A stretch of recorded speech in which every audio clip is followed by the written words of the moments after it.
Assalamualaikum warahmatullahi wabarakatuh. Bismillahirrahmanirrahim. Hamdanillah, salatan wassalaman ala sayyidina Muhammad ibn Abdillah Rasulillah wa ala alihi wa man sahibah wa man tabi'ah hudah, amma ba'd. Di dalam Al-Quran ada kalimat atau lafaz khabir, artinya mengetahui. 44 kali kata khabir itu nama Allah, termasuk bagian dari Al-Asma'ul Husna, sebanyak 44 kali. Khabir nama Allah yang artinya maha mengetahui. Ada satu kata khabir di dalam Al-Quran di surat Al-Furqan ayat 59. Kata khabiran artinya manusia yang mengetahui, manusia yang waspada, manusia yang berpengalaman. Itu disebut satu kali tentang manusia, diberikan sebutan khabir di surat Al-Furqan ayat 59. Berasal dari kata khubrah, termasuk waspada, berpengetahuan, berpengalaman. Termasuk anugerah Allah Subhanahu wa ta'ala yang diberikan kepada manusia ialah mempunyai khubrah, pengetahuan, pengalaman, kewaspadaan. Di dalam kitab Sirah Ibn Hisham, Sirah Ibn Hisham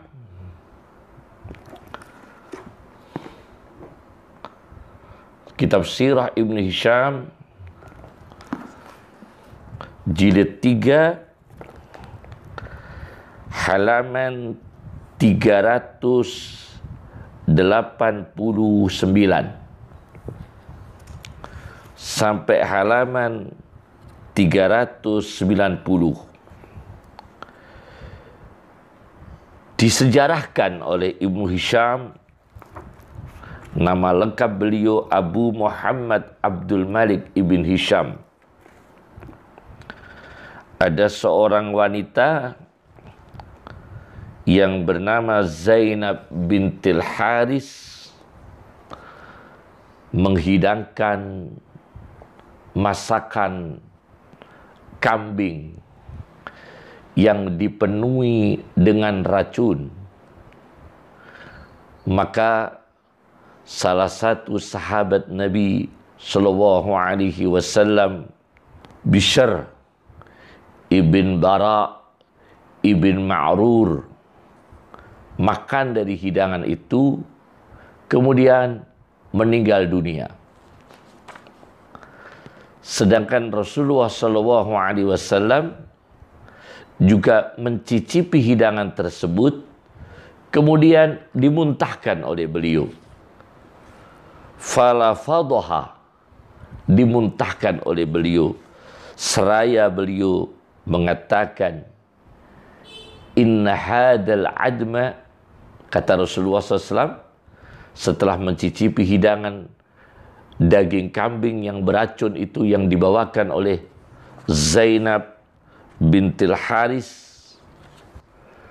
begitu dicicipi tapi dimuntahkan lagi oleh Rasulullah SAW, dan seraya beliau mengatakan, inna hadal adma la yukhbiruni annahu masmum. Sesungguhnya tulang ini yang dagingnya dimakan oleh Nabi, ini tulang berupa kikil kambing, menceritakan, mengabarkan kepada kami, la yukhbiruni annahu masmum, bahwa tulang ini dan isi tulang ini, kikil ini telah dipenuhi dengan racun. Maka Rasulullah SAW diselamatkan oleh Allah Subhanahu wa Ta'ala dan diberikan kelangsungan hidup, diberikan kelangsungan umur. Akan tetapi setelah beliau Rasulullah SAW berlangsung sekian waktu beliau hidup, dan Rasulullah SAW menjelang wafatnya mengatakan, inna hadal awana, sesungguhnya waktu ini, wajadtu fihi inqita'a abhari, aku rasakan, aku temukan waktu ini, sekarang ini, inqita'a abhari, terasa putus aortaku, aorta jantungku, aorta jantung Nabi dirasakan putus, minal aklah, dari mencicipi makanan Zainab bintil Haris yang beracun itu. Nah, ini berarti pernah terjadi sabotase yang dilakukan oleh musuh Islam yang benci dengan tokoh-tokoh Islam, mengorbankan seorang sahabat bernama Bishr ibn Bara ibn Ma'rur, dan Nabi kita sendiri sebelum akhir hayatnya beliau mengatakan merasakan putusnya aorta jantung Nabi, pengaruh berefek dari makanan yang beracun itu. Nah, maka kita harus hati-hati sebagai umat Islam, khususnya tokoh-tokoh Islam, para ulama Islam, para pengusaha Islam, para cendekiawan Islam, orang-orang yang berpotensi dalam Islam, harus berhati-hati sabotase-sabotase yang dilakukan oleh orang-orang yang sentimen terhadap Islam, apapun profesi mereka, baik profesi mereka itu militer, baik profesi mereka itu dokter, baik profesi mereka itu politisi sekalipun. Tidak semua dokter non-muslim berlaku jahat terhadap muslim. Tidak semua non-muslim melakukan kejahatan terhadap muslim. Sebagian dari mereka.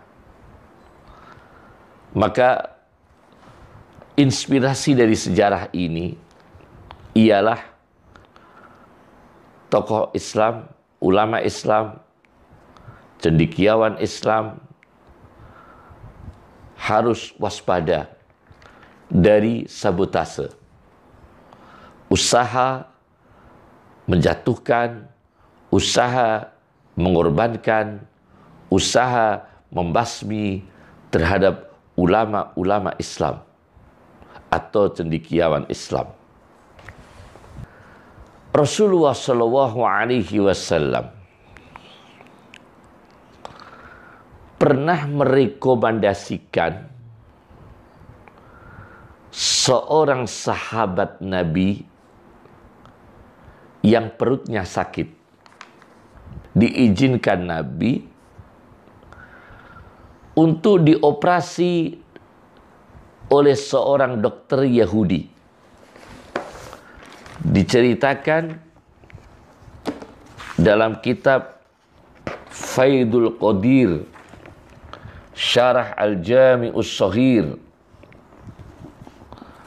Jilid 2 karya Muhammad Abdul Rauf Al-Munawi.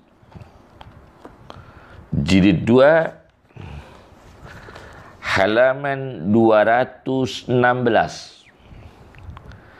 Rasulullah sallallahu alaihi wasallam merekomendasikan seorang sahabat Ansar yang perutnya sakit untuk dioperasi, dibedah perutnya, dilakukan oleh dokter Yahudi. Kemudian setelah dibedah oleh dokter Yahudi, wa naza'a minhu farkhan, ternyata dalam perutnya sahabat Ansar itu ada seekor anak burung. Maka perutnya sakit, ternyata telah menelan anak burung di dalam perutnya. Utuh. Ini yang menyebabkan sakit. Setelah itu dikeluarkan oleh dokter Yahudi dan dijahit, kemudian perutnya dijahit dan akhirnya sembuh. Rasulullah mengatakan, innalladzi khalaqad da' ja'ala lahu dawa. Sesungguhnya Allah yang menciptakan penyakit pasti menciptakan obatnya. Illa sam, kecuali kematian. Jadi ada dokter yang baik, ada dokter yang tidak berbahaya meskipun non-muslim. Seperti dokter Yahudi, Nasrani yang berlaku adil terhadap pasien meskipun pasien itu beda ideologi, beda agama, beda kepercayaan, termasuk terhadap tokoh-tokoh Islam. Tapi tetap waspada. Maka etika dokter diatur oleh Islam. Dokter Muslim tidak boleh melakukan sabotase, melakukan kejahatan terhadap pasien non-muslim. Dokter non-muslim, Nasrani, Yahudi, dan lain sebagainya tidak boleh melakukan kejahatan, tidak boleh melakukan sabotase terhadap pasien muslim. Dokter harus adil terhadap pasien. Meskipun beda agama, beda suku, beda ideologi. Al-Quran mengatakan, An-Nisa ayat 135, Fala tattabi'ul hawa an ta'dilu. Maka jangan sekali-kali kamu sekalian mengikuti hawa nafsumu, emosi, fanatisme, kemudian berlaku tidak adil. Dokter Muslim berlaku adil terhadap pasien non-Muslim. Dokter non-Muslim harus berlaku adil dan tidak boleh sabotase terhadap pasien Muslim. Kemudian diatur lagi oleh Islam. Dokter tidak boleh melakukan kejahatan terhadap pasien yang kebetulan pasien itu musuhnya sendiri. Dia benci dengan pasien, kemudian dia melakukan kejahatan terhadap pasien itu. Meracun pasien itu tidak boleh. Sabotase terhadap pasien itu tidak boleh. Meskipun pasien itu musuhnya sendiri. Meskipun orang yang selama ini dia benci. Allah Subhanahu wa ta'ala di dalam Al-Quran, surat Al-Ma'idah ayat 8. وَلَا يَجْرِمَنَّكُمْ شَنَآنُ قَوْمٍ عَلَىٰ أَلَّا تَعْدِلُوا. Dan jangan sekali-kali dengan sungguh-sungguh, jangan sekali-kali dengan sungguh-sungguh mendorong kamu untuk melakukan jahat, mendorong kamu untuk melakukan kejahatan jarimah, syana'anu qaumin, karena benci terhadap satu kelompok, ala alla ta'dilu, mendorong kamu untuk melakukan tidak adil, termasuk dokter yang melakukan kejahatan terhadap ulama, dokter melakukan kejahatan terhadap tokoh-tokoh muslim. Itu tidak boleh terjadi. Namanya sabotase. Karena kebencian terhadap orang Islam, karena kebencian terhadap ulama, karena kebencian terhadap agama Islam, maka dia memeriksa pasien ulama, kemudian dia berlaku jarimah, berbuat jahat. Wala yajrimannakum syana'anu qaumin ala alla ta'dilu. Ini jangan sampai terjadi. Al-Maidah ayat 8. Yang ketiga, dokter tidak boleh memberitakan rahasia pasien, apalagi memfitnah pasien, memberikan informasi bohong tentang pasien. Misalnya, karena benci terhadap ulama, ulama ini tidak kena corona. Kemudian karena benci terhadap Islam, benci terhadap ulama, maka diinfokan bahwa ulama ini kena corona. Bahwa tokoh umat Islam ini kena corona, ulama ini kena corona. Kena COVID-19. Karena apa? Karena kebencian. Akhirnya dia khianat dengan profesi dokternya sendiri, yaitu membuat informasi bohong. Allah Subhanahu wa taala di dalam surat Al-Anfal ayat 27, wa takhunu amanatikum wa antum ta'lamun. Wa takhunu amanatikum wa antum ta'lamun. Jangan sekali-kali kamu sekalian melakukan khianat terhadap amanahmu sebagai dokter. Wa antum ta'lamun, sedangkan kamu mengetahui, dengan sengaja melakukan pengkhianatan terhadap pasien-pasien karena atas dasar kebencian agamanya, kebencian ideologinya. Dan ini sangat tidak dibenarkan dalam Islam yang cinta, kasih, memuliakan manusia. Maka waspadalah para ulama Islam. Kami sudah memberikan ilustrasi sejarah. Ada dokter non-muslim, pasiennya muslim, tapi tidak melakukan kejahatan. Seperti kasus sahabat Ansor tadi. Tapi ada lagi kasus wanita bernama Zainab bintil Haris meracuni Nabi dan meracuni sahabat Nabi. Maka kita harus waspada. Pernah ada satu kasus diceritakan oleh Ibnul Hajj di dalam kitab Al-Madkhal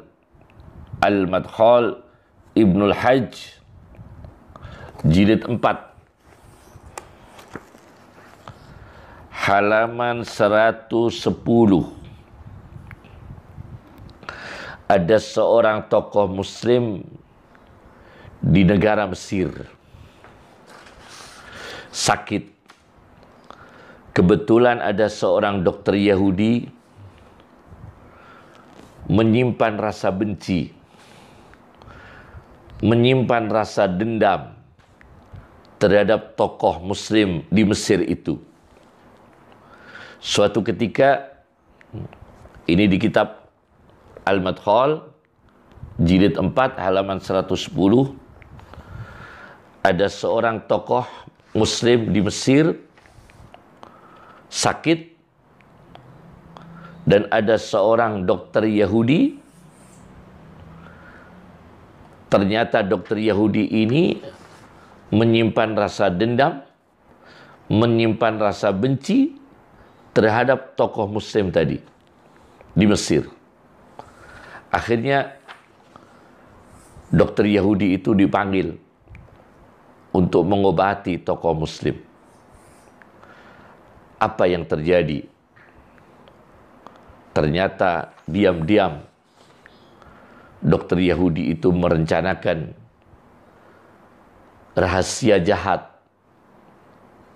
merencanakan trik-trik kejahatan untuk melakukan sabotase dan niatnya membunuh tokoh muslim itu. Maka sebelum meninggal dunia sempat ada pakar kedokteran Islam supaya ikut melihat tokoh muslim yang telah ditangani dokter Yahudi. Maka ada seorang pakar kedokteran Islam diundang setelah melihat resep yang diberikan oleh dokter Yahudi untuk pasien tokoh muslim. Maka dokter muslim mengatakan, fawajadtuhu qad dabahahu dabhan. Maka aku temukan dokter Yahudi yang telah memberi resep untuk tokoh muslim sebagai pasiennya, ternyata bukan diberi resep untuk kesembuhan, tapi untuk disembelih. Fama kuntu liadkhula alaihi, aku tidak mau masuk, aku tidak mau ikut menangani, aku tidak mau ikut memeriksa. Iz annahu la yurtaja, karena ini sudah tidak bisa diharapkan sembuh. Wali alla yansubal yahudiyu dalika ilayya, dan nanti kalau ada apa-apa aku ikut menangani orang Yahudi tadi, dokter Yahudi tadi akan menuduhkan kejahatan itu kepada saya. Maka aku tidak mau ikut campur, maka aku tidak mau ikut menangani. Jawab dokter muslim tadi. Akhirnya meninggal dunia. Kadang-kadang karena saking jahatnya, yang kita khawatirkan ialah ulama ini sehat, tapi dinyatakan sakit oleh dokter. Supaya ada waktu, ada ruang, ada kesempatan melakukan kejahatan terhadap ulama Islam. Ini juga harus hati-hati, waspada.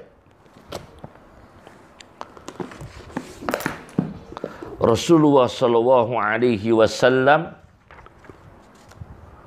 bersabda, dikutip oleh Abu Nu'aim Ahmad ibn Abdullah ibn Ahmad al-Isfahani di dalam kitab Mausu'ah At-Tibbin Nabawi, sebuah kitab disertasi Dr. Mustafa Khadir At-Turki, di jilid 1 nomor hadis 108 halaman 233. Rasulullah sallallahu alaihi wasallam bersabda, inna lillahi azza wa jalla ibadan, sesungguhnya Allah subhanahu wa ta'ala yang maha mulia dan maha agung memiliki hamba-hamba, yuhyihim fi afiyah, yang hamba-hamba itu ditakdirkan Allah hidup dalam keadaan sehat. Wa yumituhum fi afiyah, dan mereka ditakdirkan Allah mati dalam keadaan sehat. Wa yab'asuhum fi afiyah, dan dibangkitkan dari kubur mereka dalam keadaan sehat. Dibangkitkan Allah dari kuburan mereka dalam keadaan sehat. Wa yudkhiluhumul jannah fi afiyah, dan mereka dimasukkan surga oleh Allah dalam keadaan sehat. Jadi ada manusia, termasuk ulama, termasuk tokoh Islam, hidup keadaan sehat, mati keadaan sehat, bangkit dari kubur keadaan sehat, masuk surga dalam keadaan sehat. Nah, ulama-ulama ini kalau bertemu dengan dokter yang punya intrik kejahatan terhadap Islam, bisa diagnosanya itu bohong. Kita khawatirkan bisa diagnosa itu bohong, ulama itu sehat, dinyatakan sakit dengan tujuan rekayasa kejahatan. Ini yang saya sampaikan. Assalamualaikum warahmatullahi wabarakatuh.